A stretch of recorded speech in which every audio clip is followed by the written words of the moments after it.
오늘은 웨스트민스터 신앙고백서 제29장 주의 만찬에 대하여 함께 생각을 하겠습니다.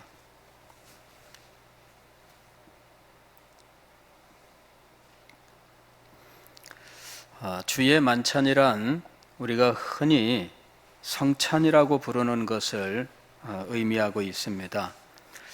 성찬 혹은 성만찬 혹은 주의 만찬 다 똑같은 것을 가리키는 것입니다. 이 주의 만찬이라고 부르는 이유는 예수님께서 여기 제1절 1번을 보면 우리 주 예수께서는 배신을 당하시던 날 밤에, 즉 예수님께서 가룟 유다에게 배신을 당하시고 대제사장이 보낸 하속들에게 붙잡혀 갔을 때, 그날 밤에 그 일이 일어나기 전에 만찬을 행하셨는데, 그때 행하신 것을 이제 주의 만찬이라고 부르고, 너희가 이것을 행하여 내가 다시 올 때까지 이것을 행하라 하고 말씀을 하셨던 거죠. 그래서 그 후에는 이 주의 만찬이라고 하는 것을 교회가 행하게 되었던 것입니다. 만찬이라고 하는 말은 저녁 식사를 의미하는 겁니다. 그러나 실제 우리는 저녁 식사로서 이것을 행하고 있지 않고 예배 중에 예배의 중요한 의식으로서 이것을 행하고 있습니다. 그래서 이것을 성찬이라고 부르는 거예요. 거룩한 식사 이런 정도의 의미인데, 만찬이라고 하는 것은 이것이 제정되던, 즉 만들어지던 당시의 정황을 따라서 만찬 이렇게 부르는 것이고, 지금 우리는 저녁 식사로서 이 일을 행하고 있지 않고 거룩한 예식으로서 이것을 행하고 있기 때문에 성찬 이렇게 부르는 것입니다. 다만 주의 만찬이든 성찬이든 혹은 성만찬이든 다 동일한 것을 가리키는 것이다 하는 것입니다. 자, 이 만찬의 제정의 때, 이것은 주님께서 배신을 당하시던 날 밤에, 즉 십자가에 매달리시기 전날 밤에 저녁 식사 시간에 행하신 일이었다 하는 것입니다. 자, 그러면은 이것을 제정하신 목적은 무엇인가? 우리 신앙고백서는 5가지를 말씀합니다. 제1절 2번을 보면 자신의 죽음으로 드린 희생 제사를 영원토록 기억하게 하시고, 즉 예수 그리스도의 십자가의 희생 제사, 자신의 몸으로 드린 이 희생 제사를 영원히 기억하도록 이 성찬을 행하게 하셨다 하는 것입니다. 예수님의 십자가는 잊어버릴 수 없는 사건이죠. 그리고 이것은 우리가 언제든지 날마다 또 모든 순간마다 기억하고 가슴에 새기고 또 십자가의 은혜를 받아서 누려야 하는 거예요. 그래서 십자가는 결코 잊을 수 없다 하는 것입니다. 십자가 위에서 예수님께서 친히 드린 그 죽음, 그 희생, 이것을 기억하게 하는 목적으로 성찬을 행하는 거예요. 그래서 성찬을 행할 때에는 언제나 예수 그리스도의 십자가의 죽으심과 그 희생 제사에 대해서 말씀을 해야 한다 하는 것입니다. 자, 두 번째 목적은 3번이죠. 그 일로부터 나오는 모든 은택을 참된 신자에게 인치시고, 그 일, 즉 십자가의 희생 제사입니다. 즉 예수님께서 자신의 죽음으로 드린 이 십자가의 희생 제사로부터 나오는 모든 은택, 모든 은혜, 모든 유익을 모든 신자들에게 확실하게 보장하는 거예요. 이것이 이 성찬의 목적이라는 것이죠. 십자가의 죽음을 통해서 우리에게 임하는 놀라운 은혜가 있습니다. 그로부터 수없이 많은 모든 하나님의 은혜가 우리에게 임하게 되는데 단지 죄 사함으로 끝나지 않아요. 죄 사함이 아주 크고 놀라운 것이지만 하나님께서 십자가를 통하여 우리에게 주시는 것은 십자가의 죽음, 그 직접적인 어떤 죄 사함, 거기에 그치지 않아요. 거기로부터 이어지는 수없이 많은 모든 축복들, 그것들이 임하는 것입니다. 그래서 십자가의 죽음, 그것은 그 하나의 사건으로 그치지 않고 그로 말미암아 우리들이 죄사함과 또 의롭다 하심과 하나님의 자녀됨과 거룩하게 되는 것과 그리고 영원한 기업을 상속받는 것과 이런 모든 것들이 바로 십자가의 희생 제사로부터 우리에게 임하게 되는 거예요. 우리가 지상에서 사는 동안에 하나님께서 우리에게 베푸시는 모든 은혜들은 예수 그리스도의 십자가로부터 우리에게 임하고 있는 것입니다. 그래서 십자가는 우리가 누리는 모든 축복, 우리가 누리게 될 모든 축복들의 근원이에요. 그것을 모든 신자들에게 도장을 찍는 일이 있다는 거죠. 이것이 바로 성찬 예식이에요.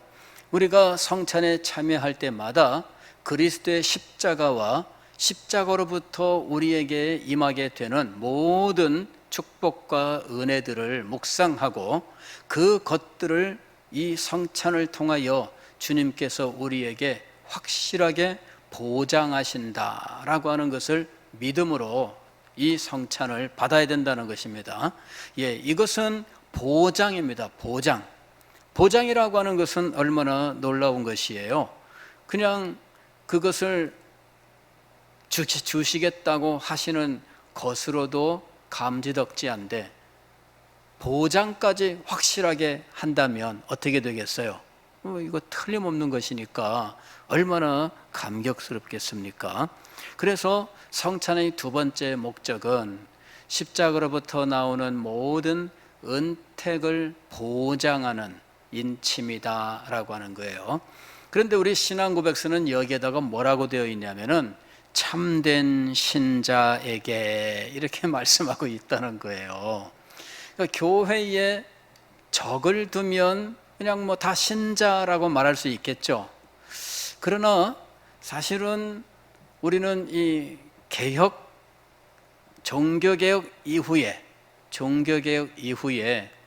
우리는 두 가지를 늘 관심을 갖고 추구를 했어요. 하나는 참 교회, 다른 하나는 참 신자예요. 참 교회와 참 교회의 문제를 가지고 지금까지 계속해서 씨름을 해오고 있었던 거지요. 왜냐하면은 참 교회여야 하나님께서 축복하시는 기관으로서 설 수 있는 것이고 참 신자여야 하나님께서 세우신 이 교회의 진정한 지체가 될 뿐만 아니라 하나님께서 주시는 모든 은혜를 진정으로 받을 수 있기 때문이에요. 그래서 참 교회와 참 신자의 문제를 가지고 지금까지 씨름을 해왔다는 것입니다. 성경에서 약속하고 있는 모든 축복들은 누구를 위한 것이냐? 참된 신자를 위한 것이다 라고 하는 것입니다. 그냥 명목상 신자의 명칭을 가졌다거나 이렇게 해가지고는 이런 은혜를 받을 길이 없다라고 하는 것입니다. 자, 세 번째 목적은 4번입니다. 그 안에서 영적으로 공급받고 성장하게 하시고, 영적인 공급과 성장이에요. 즉 성찬에 참여하면서 영적으로 우리 영혼의 이 양분을 공급받는다 이렇게 되어 있습니다. 즉 이 영어 원문에는 너리시먼트라고 되어 있는데 이 너리시먼트라고 하는 게 뭐냐 그러면은 영양 공급이에요. 영양 공급. 그러니까 영적으로 영양을 공급받는 거죠. 그리고 성장하게 되는 거예요. 영양실조에 걸리면 어떻게 될까요? 영양실조에 걸리면은 비참한 거예요. 참 그런 장면을 보는 것은 언제나 가슴이 아픕니다만은 이 아프리카의 어린이들이 이게 뼈밖에 없는 이런 몸을 가지고 이 눈만 그냥 얘네들은 또 눈도 커요. 그래서 큰 눈을 동그랗게 뜨고 있는데 참 그 사진 그걸 보면은 참 가슴이 아프죠. 그런데 그게 바로 이 영양실조의 상태예요. 물론 이 몸 안에서 영양실조로 인해서 무슨 어떤 그 장애가 생기고 하는 이제 그런 것들이 물론 영양실조지만 겉으로는 뼈밖에 남지 않은 이런 모습을 그냥 우리가 영양실조 이렇게 말하고 있죠. 그런데 이 영적으로도 그런 영양실조가 있다는 거예요. 영적으로도 하나님의 은혜를 받지 못하면 영양실조에 걸리게 돼요. 그래서 하나님은 우리에게 이 영양실조에 걸리지 않도록 늘 은혜를 우리에게 양분으로 공급해 주십니다. 은혜를 양분으로 공급해 주시는데 이 은혜를 양분으로 공급받을 수 있는 길을 하나님께서 우리에게 주셨어요. 그 길 중에 하나가 바로 성찬입니다. 성찬이 주님께서 우리에게 은혜를 주시는 양분으로 풍성하게 주시는 하나의 방법이 되고 있다는 거예요. 그래서 성찬을 하나님께서 우리의 영혼을 은혜로 풍성하게 하시는 길이다라고 하는 사실을 믿고 믿음으로 성찬에 참여해야 됩니다. 하나님께서 우리에게 은혜를 주시는 방편은 크게는 우리가 세 가지로 정리해서 늘 말씀을 하고 있지요. 말씀과 성례와 기도 이렇게 가르치고 있습니다. 그러나 사실은 이것보다 훨씬 더 큰 범위를 가지고 있어요. 이 말씀과 성례와 기도가 적절하게 잘 활용되게 하는 큰 틀이 있습니다. 그 틀이 무엇이냐면은 예배예요. 예배 속에 말씀과 성례와 기도 그리고 이것을 잘 버무려서 정말 아주 맛스럽게 맛깔나게 하고 그리고 정말 기쁨으로 드릴 수 있게 하는 찬양 이것이 함께 들어가 있는 거예요. 그래서 이 말씀과 기도와 성례가 찬양과 성도의 교제로 이렇게 하나로 다 담겨져서 풍성하게 우리 앞에 제시가 되는 거예요. 그래서 은혜를 누리기 위해서 은혜를 영양으로 풍성하게 공급받기 위해서 가장 기본적으로 예배 중심의 삶을 살아야 하는 거예요. 예배가 우리의 은혜 삶의 가장 중심에 있어요. 가장 기본에 있어요.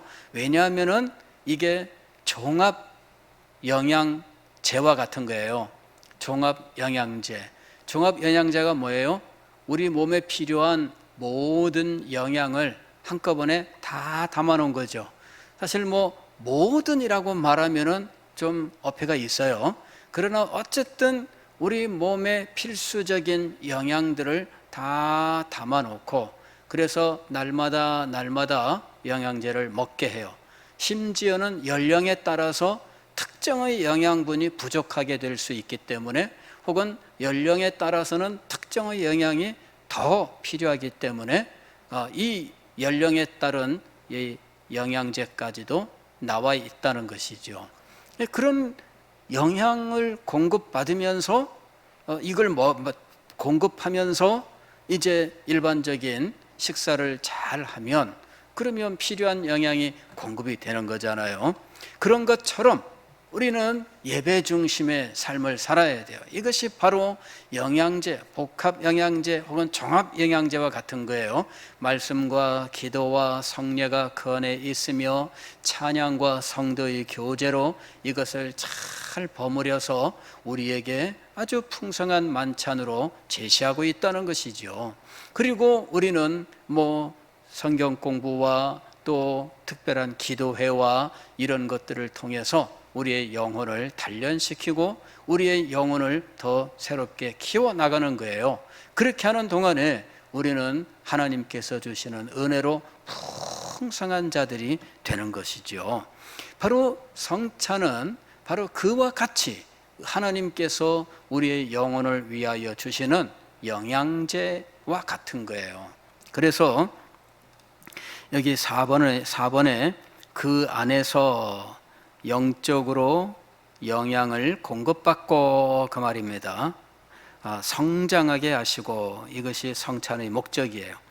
네 번째 성찬의 목적은 그들이 그리스도에게 마땅히 돌려야 할 모든 의무에 더 깊이 참여하게 하시고, 이 말은 뭐냐면은 그리스도의 십자가로 말미암아 하나님의 모든 은혜를 풍성하게 받게 되었는데, 그렇다면 우리는 마땅히 그리스도에게 충성을 해야 된다는 거예요. 이게 바로 그리스도께 대한 충성과 헌신입니다. 성찬에 참여함으로 그리스도의 십자가의 비밀, 그 은혜를 풍성하게 깨닫고 받으며, 그로 인하여 우리는 더욱더 그리스도를 사랑하고 위하여 살겠다고 하는 충성과 헌신을 다짐하게 된다는 것이죠. 이것이 바로 이 5번의 이 말씀입니다. 6번, 이것은 이제 5번째 목적이죠. 그리스도의 몸의 지체들로서 그리스도와 또 상호간에 교제의 띠와 서약이 되게 하시기 위하여.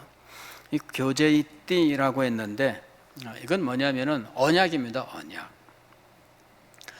예수 그리스도와 또 성도들이 모두 하나가 되는 거예요. 영적인 교제 가운데 있습니다. 이 영적인 교제 가운데 우리는 그리스도와 하나가 되고 모든 성도들이 하나가 되게 되어 있어요. 자, 이게 두 가지 방면으로 일어나는 거예요. 자, 떡과 포도주가 예수 그리스도의 살과 피예요. 여기 그리스도가 있습니다. 그런데 이 그리스도의 살과 피를 우리가 먹고 마시면서, 먹고 마심으로 말미암아 우리는 그리스도와 하나가 되는 거예요. 아울러서 그리스도의 살과 피를 우리가 다 같이 나누어 먹었기 때문에 우리 모두가 다 합쳐서 하나의 그리스도의 몸을 이루게 되는 거죠.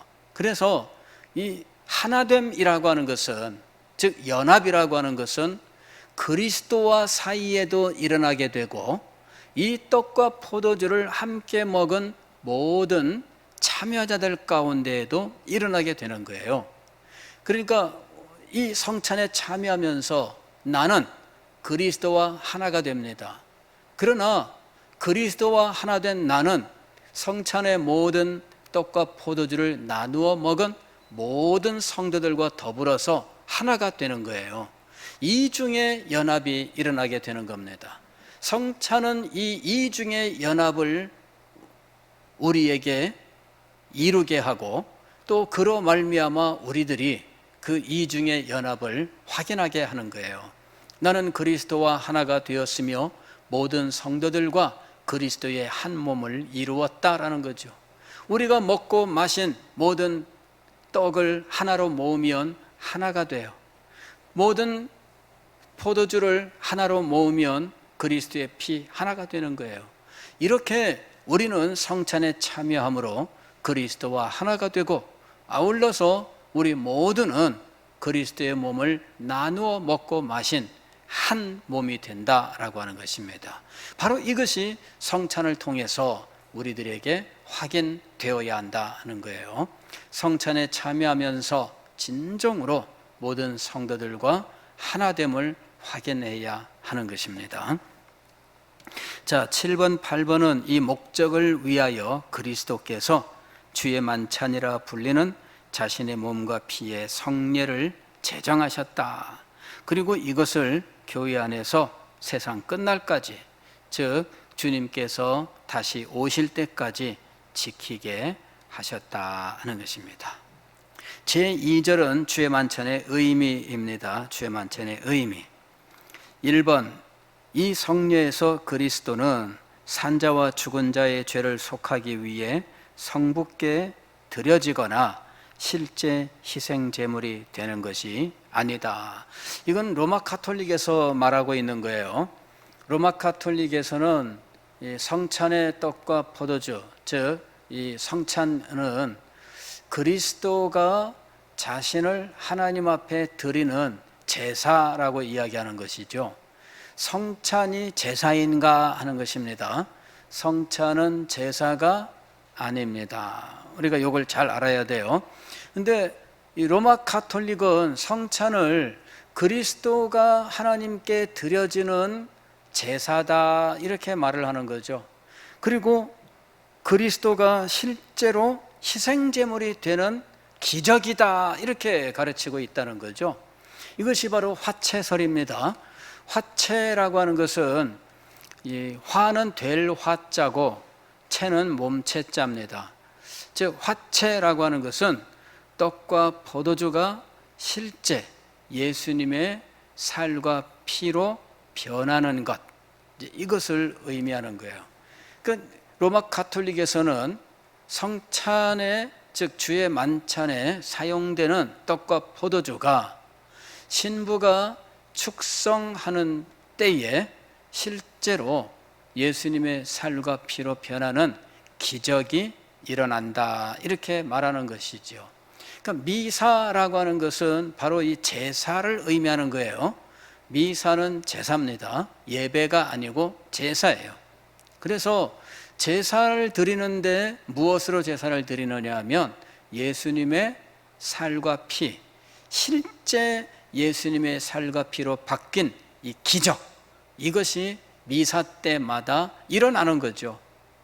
그렇게 해서 예수님이 하나님 앞에 지금 이 자리에서 매번 자기 살과 피로 제사를 드리고 그러는 의미를 갖고 있는 거예요. 그러나 우리 신앙 고백서는 그것이 아니다 이렇게 말씀하는 겁니다.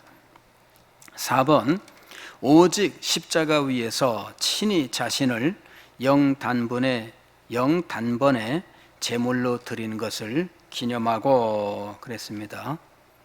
영단번에라고 하는 것은 히브리서에 나오는 말이에요. 그리스도의 십자가의 희생은 영단번에, 즉 영원히 한 번, 영원히 한 번에 이런 말입니다. 그래서 그리스도는 십자가 위에서 영원히 단 한 번 자신을 하나님 앞에 속죄의 제물로 드렸다라는 거예요.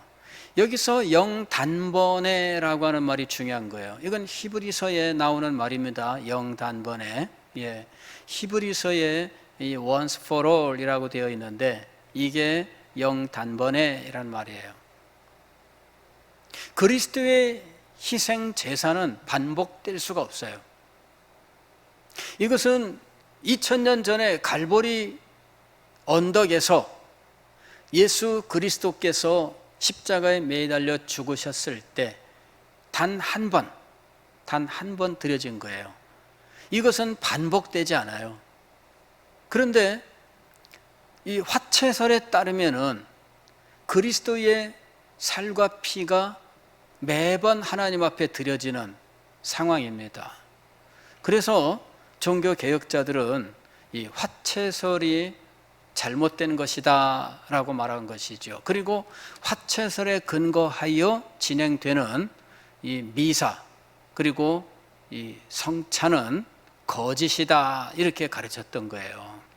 화채설에 근거할 수 없는 이유는 그리스도의 희생 제사는 영단번에 드려진 것이기 때문입니다.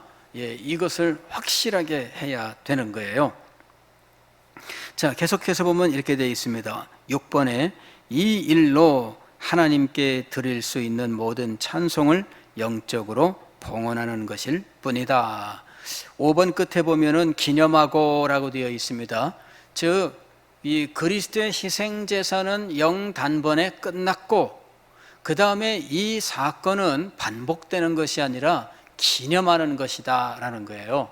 즉, 성찬을 행할 때 그리스도의 희생은 그 시간에 무슨 실제 살과 피로 바뀌는 이적을 통하여 하나님 앞에 제사로 드려지는 것이 아니라 그것은 실제 사건이 아니고 기념이다라고 하는 것이죠.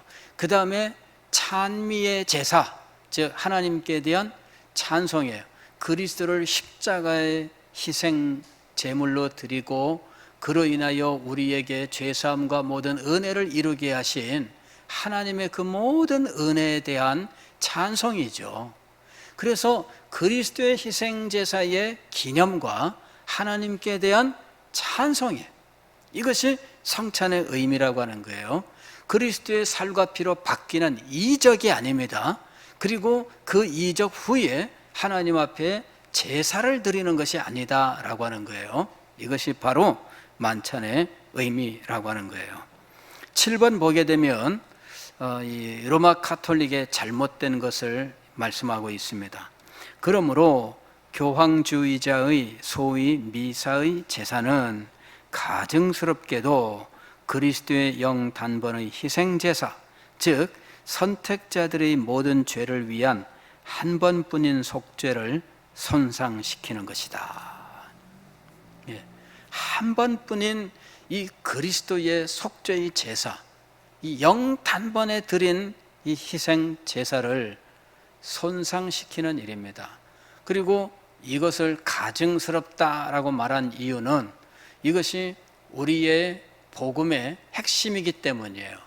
영단번에 드린 십자가의 희생 제사, 그로 인하여 오고 오는 모든 시대, 그리고 이미 지나간 모든 세대의 성도들이 하나님의 은혜를 입게 되었다는 이 영광스러운 이 복음을 손상시키는 일이기 때문에 가증스럽다라고 하는 말을 사용한 거예요. 제3절은 주의 만찬, 성만찬을 어떻게 집행할 것이냐, 그 방법에 대해서 말씀합니다. 1번, 주 예수께서는 이 규례를 행함에 있어 목사들을 임명하셔서, 즉 누가 이 일을 진행하느냐 하면은 목사가 성례를 집행하는 거예요. 세례에서도 마찬가지였지만 급하다고 아무나 행할 수 없습니다. 급하다고 아무나 행할 수 없습니다. 목사가 주께서 정하신 사역자가 이 성찬을 집행하는 거예요. 가톨릭에서는 세례가 구원의 필수적이다 이렇게 가르치고 있습니다. 그래서 세례받지 못하면 구원받지 못한다 이렇게 가르칩니다. 그래서 환자가 혹은 어떤 사람이 임종을 하게 되는 순간에 세례를 받지 않았다면 신부님을 모실 시간도 경황도 없기 때문에 옆에 있는 아무나 세례를 주어라 이렇게 하는 거예요. 그래야 일단은 지옥 가는 거를 막기 때문에 그런 거죠.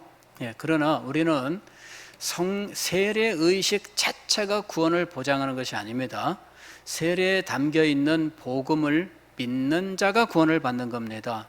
즉 복음을 깨닫고 그리스도를 구주로 영접하지 않는다면 세례 행위가 구원을 보장하는 것이 아니라는 겁니다. 복음을 깨닫고 예수 그리스도를 자신의 중보자 구주로 영접해야 돼요. 확실하게 믿고 신뢰해야 됩니다. 그러므로 그가 신앙을 고백할 수 있어야 되는 거죠. 이제 바로 그것이 중요한 거예요. 세례라고 하는 의식이 중요한 것이 아니에요. 다만 그렇다고 해서 세례는 가볍게 여겨서는 안 됩니다. 세례가 복음을 담고 있고 교회가 세례를 행함으로 이 복음을 전파하기 때문이에요. 그리고 세례를 행함으로 교회가 복음을 보전하고 후대에게 이 복음을 전달해야 되기 때문입니다. 그래서 세례는 아주 중요한 의식입니다. 다만 그것이 외적인 행위로 구원을 보장한다라고 하는 이와 같은 가르침은 성경의 가르침하고 다르기 때문에 우리는 이것이 담고 있는 의미를 진정으로 믿느냐 하는 것을 우리는 중요하게 여기고 있을 뿐입니다. 성찬도 마찬가지예요. 급하다고 아무나 행하고 분위기를 위하여 아무나 행하면 안 됩니다. 실제로 이런 일들이 있었어요. 선교단체 같은 곳에서 혹은 이 교회에서도 어떤 청년부라든지 대학부라든지 이런 부서에서 그냥 분위기를 위해서 이 성찬식 비슷한 것을 행하는 일들이 있었어요.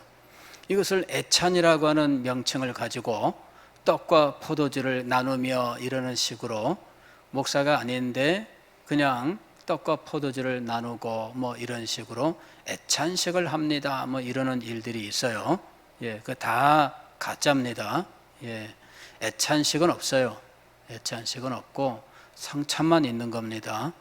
그러니까 자격 없는 사람이 이 일들을 행할 때에 애찬식이란 이름으로 이런 일들을 행하는 것은 다 거짓입니다. 그런 일들을 행하면 안 돼요. 하려면 정식으로 목사가 이 성찬이 담고 있는 복음을 참되게 선포하고 그리고 그 선포된 메시지가 사람들의 마음속에 깊이 역사하면서 이 떡과 포도주를 진정으로 그리스도의 거룩한 살과 피로 믿는 이 참 믿음으로 이 일에 참여해야 돼요. 떡과 포도주는 단순한 사랑의 식사 이런 말로 대체할 수 없는 거룩한 의식인 거예요. 그래서 여러분은 어디 가서 애찬식을 한다 그러면은 거기 참여하지 마세요. 그건 다 가짜입니다. 제3절 다시 보면 1번 주 예수께서는 이 규례를 행함에 있어 목사들을 임명하셔서 그 다음에 집행하는 장면이 나옵니다. 백성들에게 성례에 대한 자신의 말씀을 선포하게 하시고 성례에 대한 자신의 말씀, 즉 성례에 담겨져 있는 복음입니다. 성례에 담겨져 있는 복음을 선포하게 하시고 성례의 요소인 떡과 포도주를 가지고 기도하고 축사하며 그로 인해 떡과 포도주를 속된 것으로부터 구별하여 거룩하게 사용하게 하셨다 하는 것입니다. 떡과 포도주는 그냥 교제를 위하여 먹고 마시는 용도로 사용해서는 안 됩니다. 그리스도의 복음을 전파하고 그 복음을 보전하는 거룩한 목적을 위하여 이것을 사용해야 돼요. 그래서 아무나 애찬이다 이런 용어를 비슷하게 바꿔가지고 그냥 집사님이 그 일을 행하거나 아니면 리더가 그 일을 행하거나 전도사님이 그 일을 행하면 안 됩니다. 그렇게 하면 안 되는 거예요. 그런 일들이 젊은 사람들 모임 속에서는 많이 이루어지고 있어요. 잘못된 것들입니다. 성찬은 애찬이 아니에요. 이거는 그리스도께서 정하신 거룩한 예식으로서 담겨 있는 의미와 집행의 방법이 교회에서 험하게 세워놓은 규례를 따라 행해야 된다라고 하는 것입니다. 자, 6번을 보면 그들은 즉 목사들은 떡을 떼고 잔을 들어 참여자들에게 둘 모두를 나누어 주고 이랬습니다. 떡과 포도주 2개를 다 줘라 하는 이야기입니다. 동시에 주는 것이 아니라 하나죠. 하나씩 주는 거예요. 예수님께서 그렇게 행하셨거든요. 떡을 떼어 나누어 주시고 이것은 너희를 위한 내 몸이니 받아 먹으라. 떡을 먼저 주셨어요. 그리고 그 후에 잔을 가지사 축사하시고 이것은 너희를 위하여 흘린 내 피다. 그러면서 마시게 하신 거거든요. 그래서 우리는 그 방식을 따라서 행하는 거예요. 떡과 포도주를 동시에 앞에다 놓고 이것을 마치 목이 메이는 것을 먹을 때 음료수 마시듯 그런 의미로서 행하면은 안 된다라는 거예요. 최초의 식사에서 식사 의식에서는 뭐 떡을 먹으며 음료수를 마시며 했겠죠. 그러나 예수님께서 이 일을 행하셨을 때에는 명확하게 떡을 주시고 또 그 후에 잔을 돌리시고 하셨다는 거예요. 그래서 요 제정하신 순서를 따라서 행하게 된 겁니다. 그 다음에 둘 중에 하나만 주어서는 안 돼요. 이것은 로마 가톨릭이 행하고 있는 이 잘못된 관습에 대한 것입니다. 로마 가톨릭은 지금도 성도들에게는, 평신도들에게는 포도주를 안 줘요. 이상하죠? 왜 포도주를 안 주는지, 이게 뭐 벌써 옛날부터 그렇게 해온 거예요. 옛날부터. 그리고 요 떡을 우리는 이제 뭐 우리말로 번역하면서 떡 이렇게 한 거예요. 왜냐하면 옛날에는 우리나라에 무슨 빵이 없었잖아요. 그죠? 우리나라는 떡밖에 없었잖아요. 그러니까 우리나라에 뭐 들어왔을 때 용어를 빵이라고 번역하지 않고 그냥 떡으로 번역을 했습니다. 그래서 우리는 떡 이렇게 하는 거예요. 그래서 옛날에 우리 교회에서는요, 실제로 떡을 만들었어요. 백설기. 백설기 차지지 않도록 만들어서 잘 썰어가지고 사용하기도 했어요. 그런데 또 어떤 분들은 실제 그 시대에 사용됐던 거는 무교병이었다. 무교병. 무교병은 뭐냐면은 발효시키지 않은 밀가루 반죽. 이거를 구운 거예요. 얇게 펴가지고 화덕 안에서 구운 거다. 그러므로 오늘날도 그렇게 해야 된다. 그러니까 이 반죽을 발효시키지 않은 그거를 그냥 화덕에 구워낸 거, 이거 잘라가지고 써야 된다. 이렇게 해서 쓰는 곳도 있어요. 그 다음에 뭐 그렇게까지 뭐 안 해도 되지 않나. 그러니까 그냥 카스테라 그냥 썰어서 쓰자. 그래갖고 카스테라 썰어서 쓰는 일도 있습니다. 어쨌든 그거 하나만을 주는 거죠. 그거 하나만을. 그리고 그것을 성체라고 불러요. 성체. 거룩한 몸이다. 이렇게 부르는 거죠. 왜? 실제 예수님의 살과 피로 변했으니까. 그래서 이 미사가 끝난 다음에 사용했던 이 떡, 소위 말하면 그것을 성체라고 부르는데, 이것을 가지고 신방에서 참석하지 않은 사람들한테, 환자들에게 무슨 신비한 영약처럼 나눠주는 거죠. 그러면은 예수님의 몸을 먹으면 병이 나을까? 그런 어떤 믿음을 갖는 거죠. 그럴 때 그 믿음이 진짜 믿음이 될까? 그런 헛된 믿음을 만들어내는 이런 일들을 우리는 미신이라고 부르는 거예요. 왜 헛된 믿음을 만들어내는 도구를 사용하느냐 하는 거죠. 예, 헛된 믿음을 만들어내는 도구를 사용하는 것은 잘못이에요. 오직 믿음은 말씀을 들음으로 나는 거예요. 말씀을 들음으로 나는 거예요. 근데 이 말씀을 들음으로가 아닌 다른 방식으로 믿음을 만들어내는 거죠. 자, 지금 미사를 거행하고 미사는 끝났어요. 미사에 사용되었던 이 떡이 남았어요. 그거는 예수님의 살로 변한 거예요. 남았는데 이거 어떻게 해야 될까요? 예수님의 살인데. 그리고 그거를 나눠주러 다니는 거죠.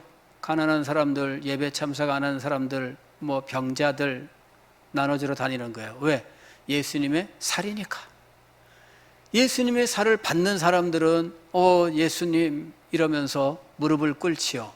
겉으로 볼 때는 그 행위가 경건한 행위로 보이지만 잘못된 믿음의 방법으로 나오게 된 거거든요. 경건한 모양이 최고가 아니에요. 예수님 눈물을 흘리고 감격을 했어요. 그게 최고가 아니에요. 지금 그들에게 제시된 거는 미신의 우상 제물인 거거든요.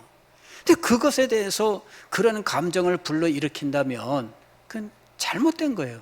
그것을 불러일으키고자 하는 사람들부터가 잘못된 거고, 그것을 분별 없이 믿는 것도 잘못된 거예요.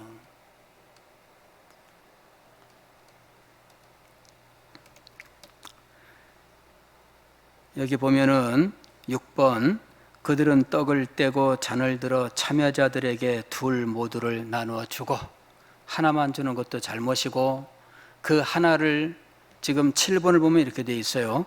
그 당시에 회중 가운데 출석하지 않은 자들에게는 아무에게도 주어서는 안 된다. 이것도 가톨릭의 관습에 있는 거예요. 예수님의 살이 남았어.